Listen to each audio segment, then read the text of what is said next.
Bismillahirrahmanirrahim. Alhamdulillahirabbil alamin. Shalatu wassalamu ala asyrafil anbiya'il mursalin wa ala alihi washabihi ajma'in wa ba'd. Selanjutnya kita bahas tentang surah Al-Ikhlas. Bismillahirrahmanirrahim. Qul huwallahu ahad. Ya. Seperti biasa tadi qul sudah.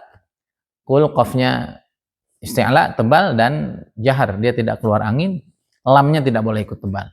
Qul jangan kul, jangan. Atau kul tipis enggak, tebal. Kul. Bagaimana agar lamnya enggak ikut tebal ketika mengucapkan lidahnya sudah diturunkan lagi. Kul. Jangan kul dibiarin karena qafnya naik lidahnya maka lam akan ikut tebal karena posisinya dibaca ketika lidah masih berada di atas. Ketika sudah di atas turunin lagi. Kul ketika mengucapkan lam. Huwallahu ahad.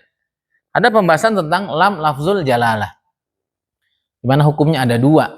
Ada lam lafat Allah itu. Lafzul jalalah lafat Allah itu dibaca dua. Ada yang tebal, ada yang tipis. Kapan dia dibaca tebal? Ketika ada lam lafat Allah sebelumnya fathah dan dhammah. Sebagaimana dalam ayat ini. Qul huwallahu ahad. Nggak boleh seperti orang-orang Nasrani, Qul huwallahu ahad. Walaupun itu dibaca sama orang-orang Bugis, orang-orang Timur, orang-orang Sulawesi, biasa gitu. Qul huwallahu ahad. Huwalla, nggak boleh. Huwallahu ahad, dibaca tebal. Ini bukan Allah, bukan juga Allah kayak orang Sunda, nggak gitu ya. Tapi Allah begitu. Ya, bukan Allah atau Allah seperti orang Nasrani enggak, tapi ya huwallahu wallah. Kenapa itu tulisannya kan cuman A double L, A H, kenapa dibacanya bukan Allah, kenapa jadi Allah? Nah, itu kaitannya dengan kaidah tajwid, yaitu lam lafat Allah akan ditebalkan atau ditafkhimkan ketika sebelumnya fathah atau dhammah. Qul huwallah ditebalkan. Qul huwallahu ahad. Kemudian dibedakan antara hak bulat kalau kata orang Malaysia dengan hak pedas kata mereka. Kalau kita hak besar dengan hak kecil. Ya, bedakan. Qul huwallahu ahad. Tapi hak besar ini jangan terlalu tebal ya. Karena dia bukan huruf tebal juga. Dan jangan sampai di dada karena tidak ada makhraj di dada. Makhraj terakhir hanya sampai sini. Jadi biasa aja. Saya selalu bilang hak besar ini seperti kita ngucap hak aja dalam bahasa Indonesia. Dalam bahasa kita. Ayah, udah gitu aja. Ayah. Jangan oyoh, jangan gitu. Jangan gitu juga, biasa aja. Yang penting kita bedakan ya. Qul huwallahu ahad. Itu kan beda. Hu ahad. Karena memang makhrajnya juga berbeda. Selanjutnya Allahus samad. Ya, Allah di sini tebal atau tidak? Tebal. Kenapa? Karena ada lam lafat Allah sebelumnya fathah. Allahus samad. Nah, ini juga sama. Karena lam lafat Allah itu tebal, hamzah depannya nggak boleh ikut tebal. Allah nggak boleh, tapi A-nya harus tetap jelas, A-nya harus tetap tipis. Allahu, bukan Allah, tapi Allahus samad. Ya. Kemudian sad, asnya di situ adalah alif lam syamsiyah, karena alif lamnya nggak kelihatan, hilang. Pak Ustadz suka ketukar-tukar alif lam syamsiyah dengan alif lam qamariyah. Gampang aja, sebut aja. Asyamsu tuh bacanya bagaimana? Al-qamar tuh bacanya gimana? Nah, itu inget itu aja.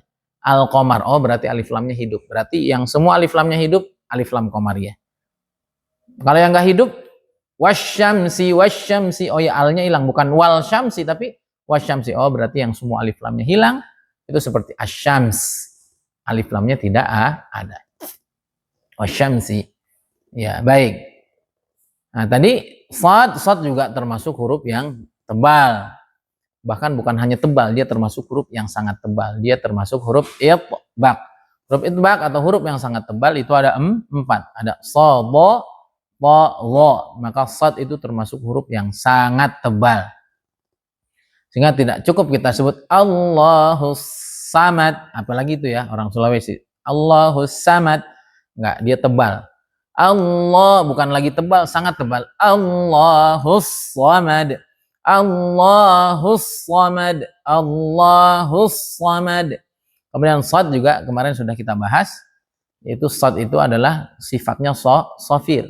Sofir itu adalah suara yang kuat, yang keluar ketika diucapkan menyerupai desis-desis burung, yang menyerupai desis-desis sesuatu. Dan shad ini termasuk sofir apa? Sofir wusto. Suara yang mengeluarkan desis yang cukup kuat, ya, dengan dengan tingkatan ada di tengah. Jadi mesti ada suara desis yang keluar dengan sangat kuat. Kalau yang sughronya yang paling rendahnya adalah sa, si, su, bas. Memang harus banyak begitu. Itu namanya sofir tuh, ada desis yang keluar. Bas, bals, nah itu lebih. Bals, sama ada desisnya plus tebal. Baru za, ya, sofir kubronya za, baz. Kembali, Allahus so, Allahus so. So-nya tebal dan keluar sofirnya, keluar desisnya. Allahus samad, Allahus samad. Itu sudah biasa. As-samad qalqalah wusta. Ya, kemudian lam yalid wa lam yulad. Lam yalid wa lam yulad. Lam yalid, hukum mim mati bertemu dengan ya. Berarti apa hukumnya? Hukumnya adalah izhar syafawi. Nggak boleh ditahan, langsung pindah. Apa itu izhar syafawi? Ketika ada mim sukun bertemu dengan selain mim dan ba.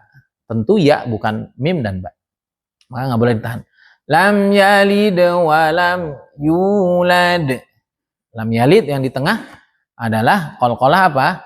Qalqalah sughra. Lam yalid wa lam yulad. Wa lam yakul lahu kufuwan ahad. Baik, seumpama lam yalid wa lam yulad, kita ingin wasal ke ayat berikutnya. Lam yalid wa lam yulad wa lam yakul.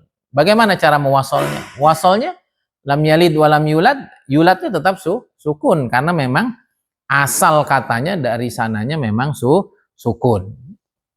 Bukan justru dihidupkan. Dihidupkan ketika wasal kalau memang huruf itu berharokat. Tapi karena ini hurufnya memang sukun, maka ketika kita wasal, kita tetap membacanya dengan sukun. Mari kita praktekkan. Lam yalid wa lam yulad wa lam yakul lahu kufuwan ahad. Seperti itu. Kemudian walam yakul lahu itu hukum idgham bila gunnah.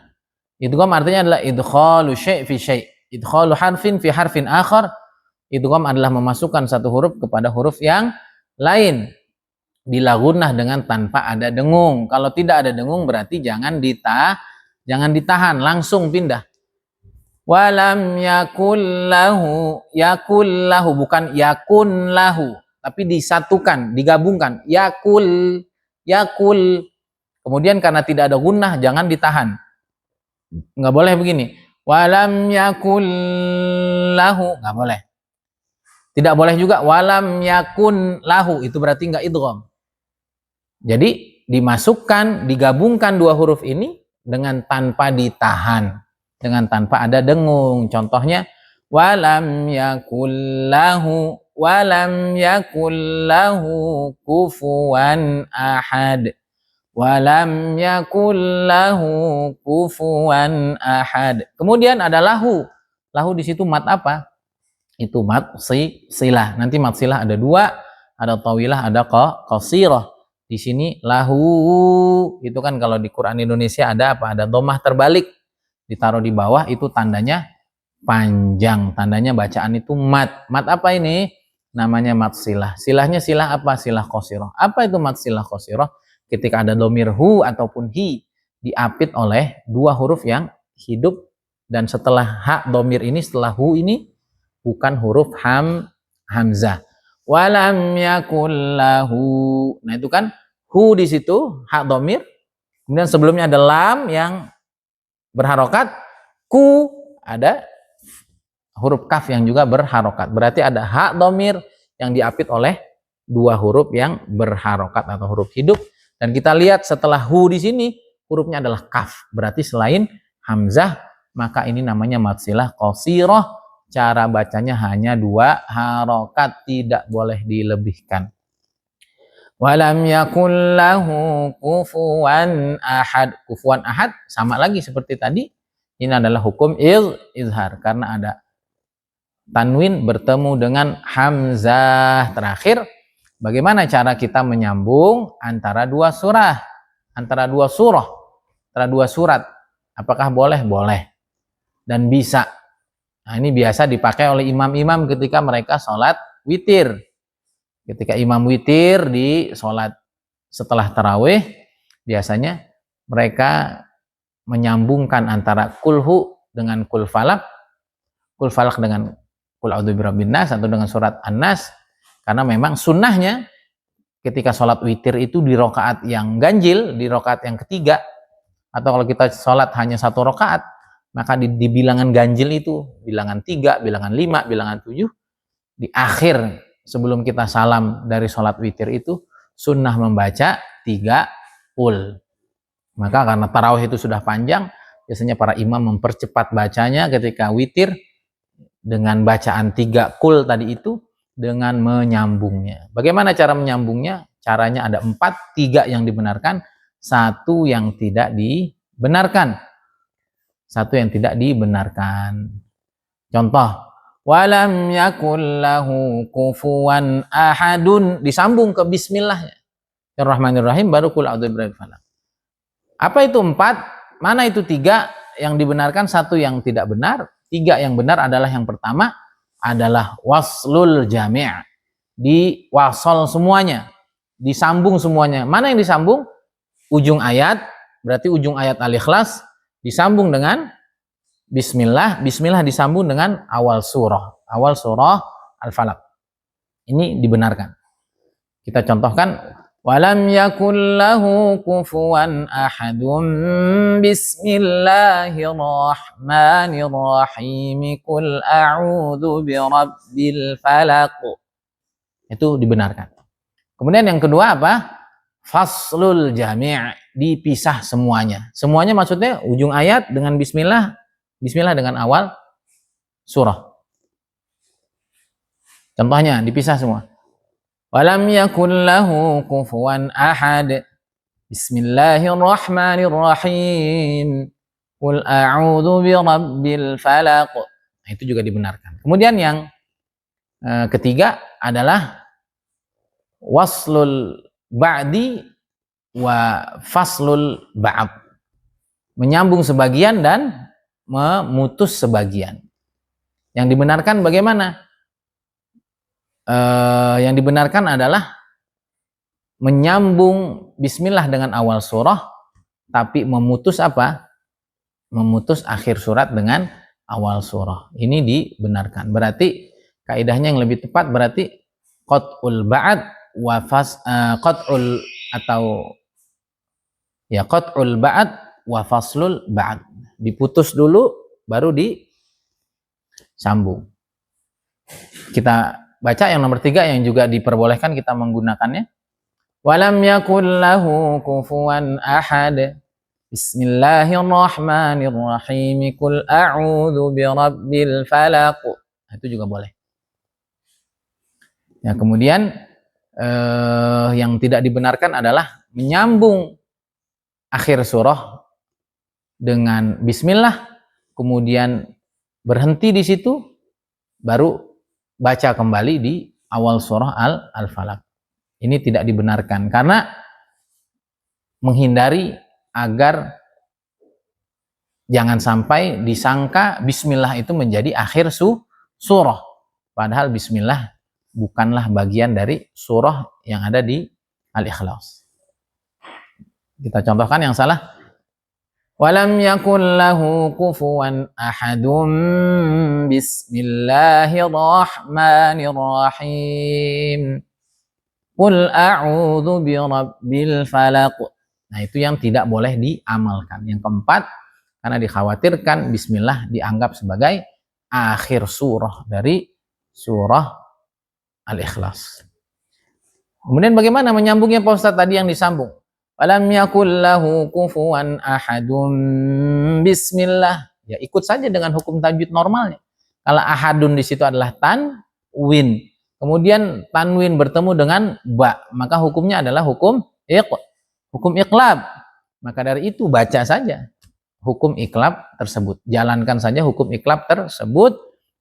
Kita membaca sesuai dengan hukum tajwid yang ada. Berarti bagaimana bacanya? Ditahan 2 harokat, ya. Dengan mulut dirapatkan agar nanti mimnya jadi berubah menjadi ba, ya. Diiklab, diganti. Kita praktekkan. Walam yakul lahu kufuwan ahadum. Bismillahirrahmanirrahim. Qul a'udzu birabbil falaq. Berarti bagaimana Pak Ustadz kalau yang disambung itu al-falaq dengan an-nas? Berarti tidak ada hukum non mati tanwin di situ. Bagaimana cara menyambungnya? Contoh. Wa min syarri hasidin idza hasada. Bismillahirrahmanirrahim. Qul a'udzu birabbin nas. Semoga bermanfaat kajian tahsin dan tajwid kita pada kesempatan kali ini.